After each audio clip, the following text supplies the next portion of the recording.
Faces of Abortion is the only television program of its kind that shows the powerful, real-life stories of women, men, and families who have suffered the devastation of abortion. Faces of Abortion touches hearts and changes lives in over 125 nations. Faces of Abortion is a program that will help you with healing from the heart and hope for the future. You will be given practical steps for healing in your life and help to end the suffering of abortion. So it just overwhelmed me. And I thought the only way to escape the pain was to take my life. I had a fear that I wouldn't be able to have my own children. It brings heartache. It brings hurt. And I knew they were tearing my baby apart. I remember the cold feeling of the room. I remember laying there and I just said to myself that I will never forgive myself for what I'm doing. I believe that my life was spared that night just so that I could be here right now and say abortion hurts women.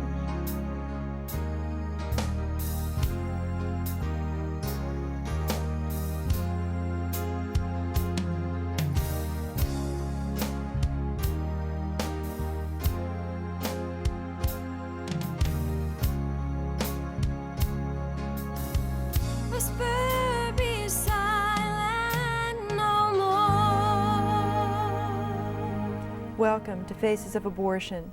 I'm your host, Cindy Collins, and again, I am with Alan Parker and Clayton Trotter of the Justice Foundation, President of the Justice Foundation, and General Counsel of the Justice Foundation. It's good to be here with you.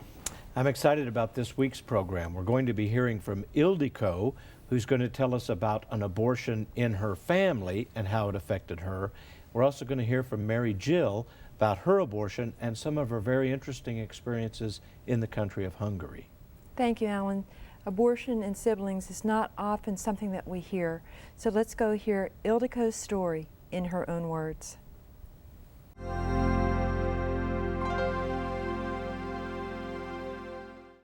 My name is Ildiko Curtis, and I was born in Hungary. I always knew somehow that I had a brother. When I played games, I always pretended that my brother was there. And I was always told I was the only child. But when I was 40 years old, my mother told me that she had an abortion when I was 12 months old. This was done in a hospital in her 3rd month, and was a boy. She told me the reason for this was that they were so poor that they couldn't afford to feed another mouth. And having had to listen to my cry for hunger, that was just something she couldn't do again. And in spite of this, my reaction to all this was anger. I was crying a lot, and I was sad, and I mistrusted my mother. I couldn't understand how she could love me and she would fight for me. At the same time, she could murder my own brother.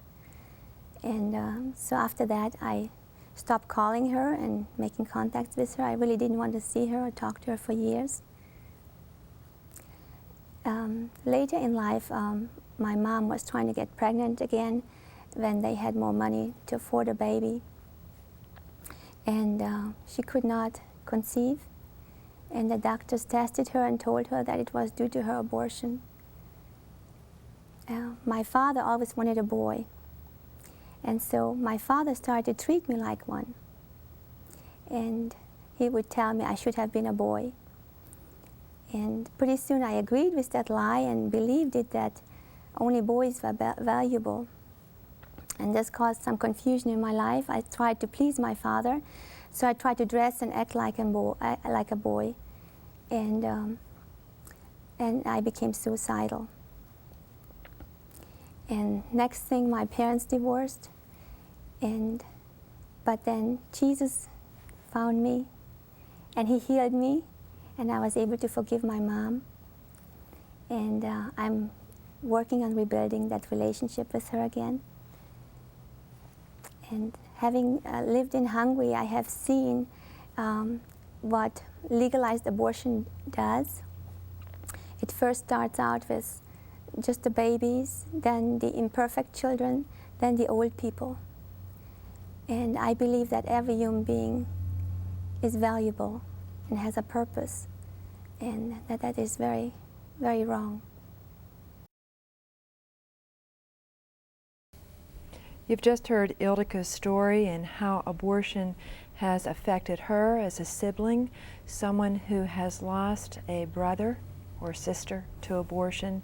And what we're seeing is generationally the effect of abortion on brothers and sisters, and how her parents, her father, really wanted to have a son, had placed that on her when in fact that child that was aborted may have been that son that he desired. It was interesting to me, her mother was more impacted than she ever imagined because she could not conceive again, which is one of the consequences of abortion in some cases. And then that void, the loss that's always created from abortion because someone's not there who was supposed to be there, deeply impacted Ildiko, so much so that she even dressed like a boy. Well, and frankly, tried to commit suicide. It was suicidal. You know. And that was in Hungary. You know, what we're hearing is we're seeing that may be internationally a different culture, but again, the pain is still the same. It transcends cultures, and it transcends different parts of the world and also generations. Human beings are human beings. Yes, they are. And we're talking about the deepest aspects of our humanity, birth and life and death. And that is going to impact people at an incredibly deep level anywhere in the world that it occurs. That's why it's important, even as we're seeing abortion in this nation, that we do continue to reach out to other nations where abortion is at high rates, and in some places even a negative birth rate. And you know, again, now here Ildiko is in the United States, and she's being able to be used as someone who is bringing that message that abortion hurts women, it hurts families. And she was very pleased recently with some tremendous developments in Hungary in the spiritual growth of that nation, and perhaps a revival coming forward. And people are turning to Jesus Christ for the answers to poverty and the lack of hope that communism imposed on many countries around the world. And the reconciliation with her mother. She said that the Lord, and just speaking to her recently, that the Lord is doing reconciliation between her mother and herself, which there's healing in those relationships, again, in Ildiko's own life, that pertain to abortion. And all of those nations need Jesus, and they need good laws based on the reality that we are created in beings in the image of God. We're worth human dignity because God gives us dignity. Well, and you know, she had a profound insight, I think, too, about, she said, well, it's first about the babies and, and killing the babies, and then it's about defective children, and then about the old people. You know, there is a slippery slope there to, you know, to euthanasia, to not just abortion, but infanticide, and we need to be careful as a nation, obviously, that doesn't happen here.